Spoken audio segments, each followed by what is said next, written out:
All right, welcome to The Explainer. Today, we're diving into a pretty intense source. It breaks down Iran's strategies for surviving a massive economic crisis.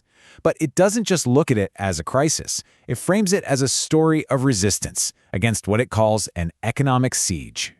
So, let's just start with a core question this source puts on the table. How does a nation even begin to survive when its currency loses 90% of its value in just 6 years? I mean, just think about that.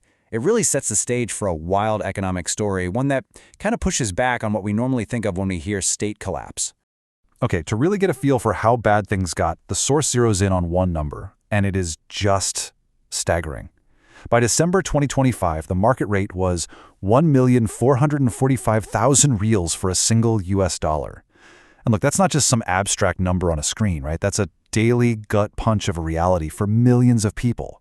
So first up, let's walk through the timeline of this currency devaluation. The source lays out a really clear and, frankly, breathtaking sequence of events that led to this point. Now, this timeline from the source is just wow. It maps the Rial's nosedive against big geopolitical moments. You can see it was kind of stable-ish around 2015, but then boom! After 2018, it just goes off a cliff. The numbers explode into the millions, and the source links each one of these jumps to a specific trigger. It really paints a picture of a currency just getting hammered, constantly and relentlessly. But here's the thing. The source argues this wasn't just some organic market failure. No, it puts forward a very specific cause, framing this whole collapse as something that was intentionally built. To back this up, the text brings in historian Nicholas Mulder. This quote is pretty powerful. It's used to frame economic sanctions not as some polite diplomatic tool, but as a modern form of warfare, one that deliberately targets a country's regular people and their access to the basics. And this quote, well, it pretty much sums up the source's entire argument. It blames the crisis on what economist Jeffrey Sachs is quoted as calling an illegal hybrid war. This is the central claim, you know? The idea that this economic crisis isn't an accident. It's the result of a specific geopolitical strategy. To give us some historical perspective, the source draws this comparison between Iran and Weimar Germany's infamous hyperinflation. But it makes a crucial distinction. While Weimar Germany eventually got foreign aid to help stabilize things, the source claims Iran has been left to face what it calls a total blockade, with absolutely no international safety net. So, the big question is, how did the nation respond to all this? Faced with this brutal economic reality, the source lays out what it calls a really elaborate architecture of resistance, a whole multi-part strategy designed for national survival. And the core of this whole response is something called the resistance economy.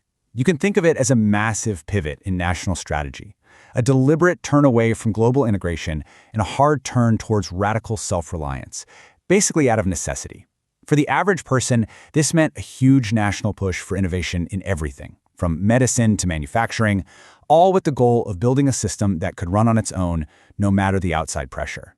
The first piece of this strategy, a huge cryptocurrency shadow economy. This table here breaks it all down, and you can see some key things, like the huge share of transactions controlled by the IRGC, the Islamic Revolutionary Guard Corps. The source also points out the really strategic use of Bitcoin mining, basically turning cheap natural gas into foreign currency. The sheer scale of this parallel system is what's really amazing.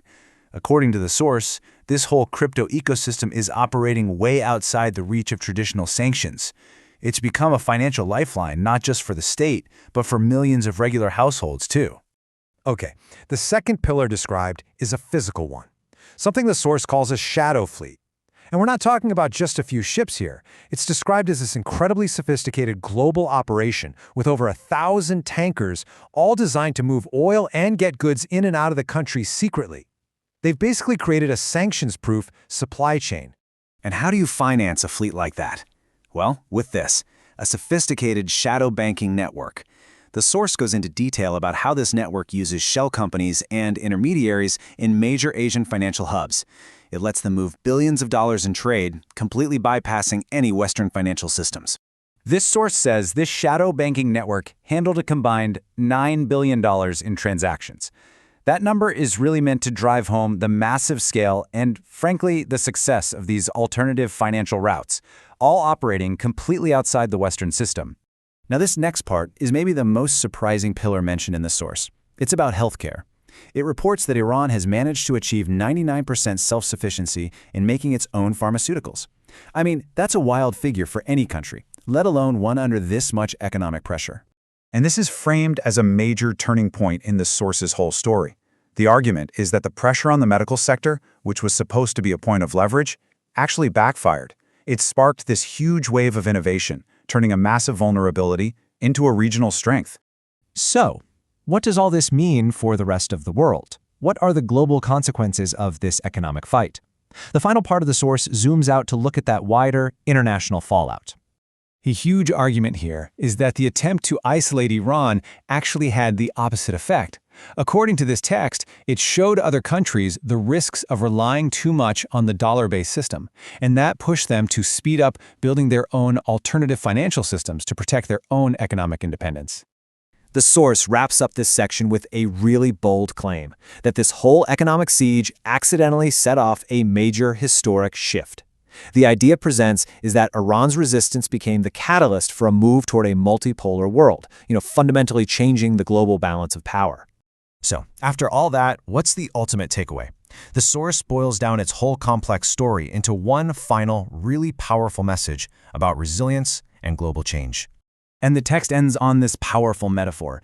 It frames the whole struggle not as a story about destruction, but about planting something new, arguing that all that pressure has actually sown the seeds for a new global order.